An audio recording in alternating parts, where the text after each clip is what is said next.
menghadapi LSM abal-abal, bagaimana kiatnya?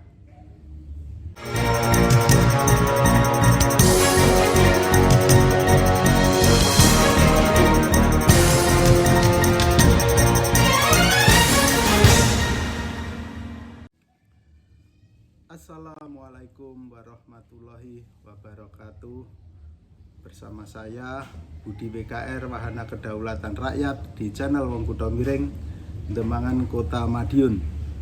Salam sehat selalu, salam sejahtera, salam Nusantara. Saudara-saudara, konten saya sebelumnya saya membahas mengenai ciri-ciri LSM abal-abal. Nah, kini saya memberi tips bagaimana cara menghadapinya. Saya sering dicurhati berbagai macam pihak, intinya resah dengan kehadiran LSM di sekolah-sekolah, di proyek-proyek, di kantor desa, kantor kelurahan, kantor instansi lainnya. Dan apakah kerjanya LSM begitu? Yang intinya LSM tersebut mengintimidasi kepada pihak-pihak, mengatasnamakan bahwa di sana sini telah ditemukan penyimpangan, utamanya penyimpangan proyek yang sedang dikerjakan atau dilakukan, ataupun alasan lainnya yang muaranya agar jangan sampai temuan ini menyebar kemana-mana. Maka LSM tersebut menawarkan bisa mengkondisikan jangan sampai berimplikasi kepada hukum. Nah, kalau sudah seperti itu, bagaimana yang harus dilakukan oleh pihak-pihak yang diintimidasi? Tenang saudara-saudara, ini ada tips dari saya untuk mengatasi hal tersebut.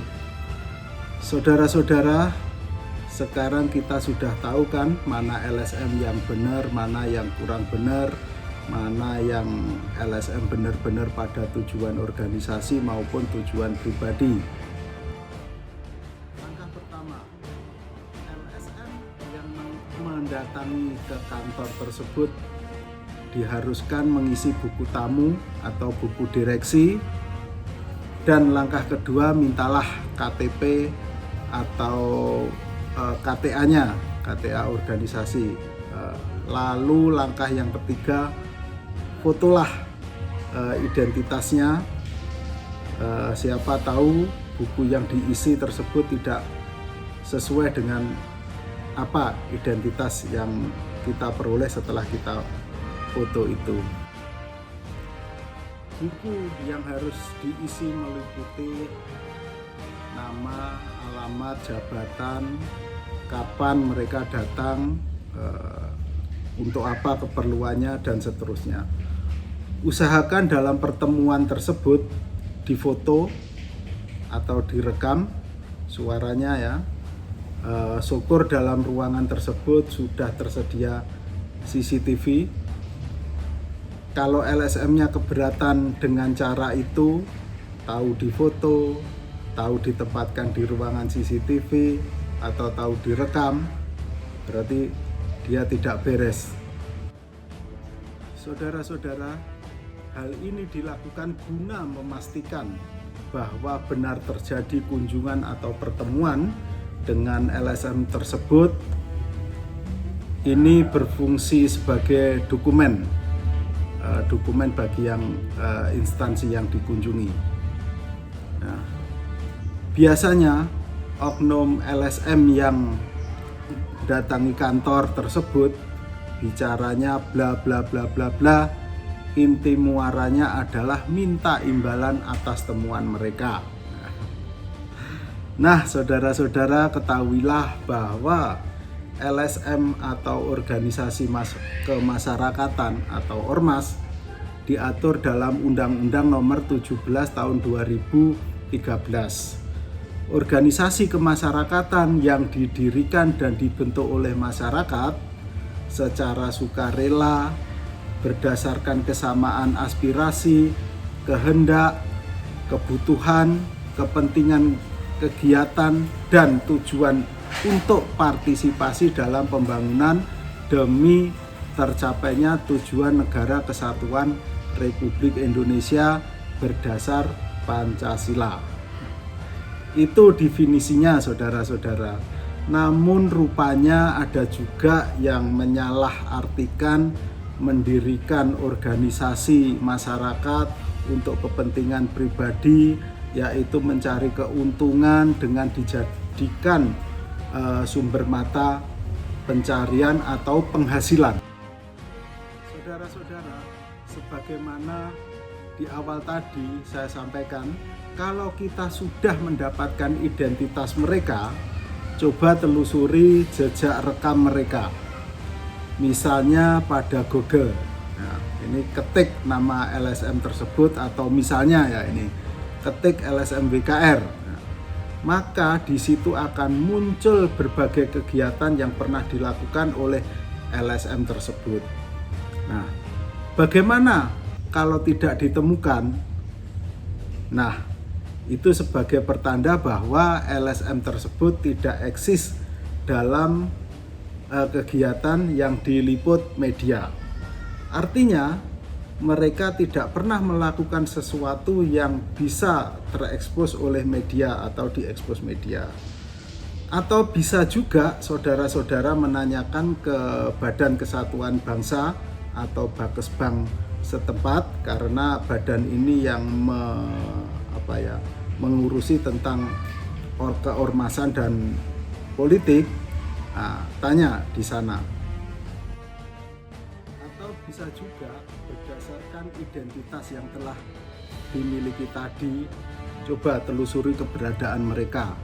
Misalnya mereka berdomisili di suatu kawasan, misalnya jalan apa, RT apa, dan tanyakan masyarakat sekitar mereka itu apa kegiatannya. Kalau mereka hanyalah pengangguran, tidak mempunyai kegiatan yang positif, tidak pernah memberikan kontribusi kepada masyarakat sekitar, nah itulah tanda-tanda kalau LSM tersebut adalah membuat LSM hanya tujuan untuk mencari keuntungan, mencari penghasilan, bukan untuk memberikan kontribusi kepada masyarakat maupun negara.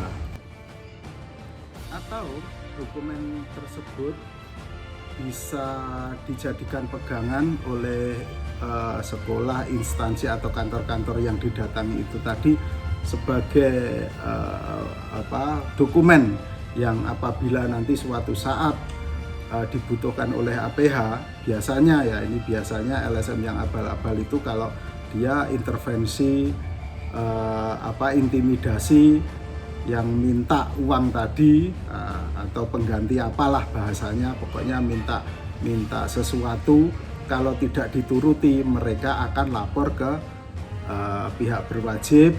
Kadang juga itu kalau terang-terangan tidak masalah, tetapi biasanya itu pun juga membuat surat kaleng. Nah, kalau dengan surat kaleng tersebut aparat turun ke suatu instansi yang dilaporkan itu tadi. Tapi jangan khawatir saudara-saudara, bahwa jenengan dengan mempunyai dokumen tersebut bisa disampaikan kepada APH. Ini loh Pak, sebelum saya dilaporkan ada upaya-upaya, ada LSM, ada organisasi kemasyarakatan mendatangi kami yang ingin memeras kami, tapi karena tidak kita beri, akhirnya kita dilaporkan seperti itu. Yang terpenting saudara-saudara, masyarakat harus berani melawan upaya-upaya atau perilaku-perilaku pemerasan yang seperti itu. Saya yakin aparat sampai saat ini masih sudah mengetahui bahwa mana LSM yang benar, mana yang tidak, yang mempunyai bentuk kemitraan itu biasanya lebih valid, lebih diperhatikan daripada LSM yang seperti itu. Sekali lagi, lawan pemerasan dan jangan takut kalau memang saudara-saudara benar. Demikian dari saya.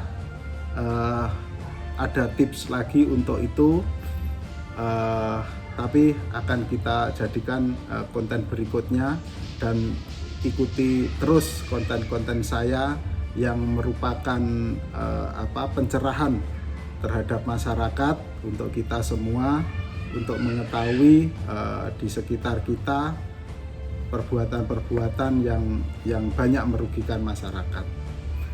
Saya Budi WKR, kurang lebihnya mohon maaf, dan apabila berkenan dengan konten saya ini jangan lupa subscribe, like, comment, dan share. Assalamualaikum warahmatullahi wabarakatuh.